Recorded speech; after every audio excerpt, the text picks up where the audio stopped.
একদম বছরের শেষে এসে নতুন একটা বছর, তার জন্মদিন, অনেক লোকজন, অনেক বড় আয়োজন, ভাল লাগছে।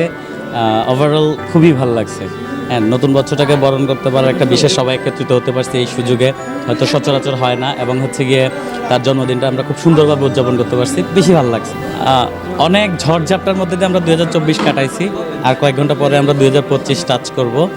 আশা রাখবো 2024-এ যে আমাদের উপর যে ঝড়ঝাপটাগুলো গেছে, 2025টা আমাদের জন্য এবং পুরো দেশবাসীর জন্য মঙ্গল বয়ে আনে, এটাই কামনা।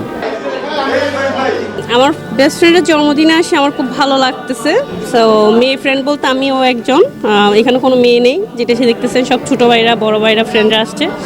আমার কাছে খুব ভালো লাগতেছে, কিন্তু দোয়া করি নীরবজনক সুখে তাকে ভালো হোক, ওর 2025 জীবনটা যেন অনেক সুন্দর হোক, সেটাই শুভকামনা করতেছি। তো এটাই বলবো যেন 2025 সালটা যেন সুন্দর কাটুক, ভালো কাটুক, সবার জীবনে যেন নতুন বছরের যে উপলক্ষে সবার জীবনটা সুখী হোক, ভালো হোক, সবার জন্য দোয়া করি মন থেকে। যেন আমার হায়াত যতটুকু আছে আমি সবার জন্য দোয়া করি, সবার জন্য আল্লাহ যেন বাঁচিয়ে রাখে। 2024 সালটা খুবই বাজে কাটছে। আমি চাচ্ছি যে 2025 সালটা খুবই ভালো হোক।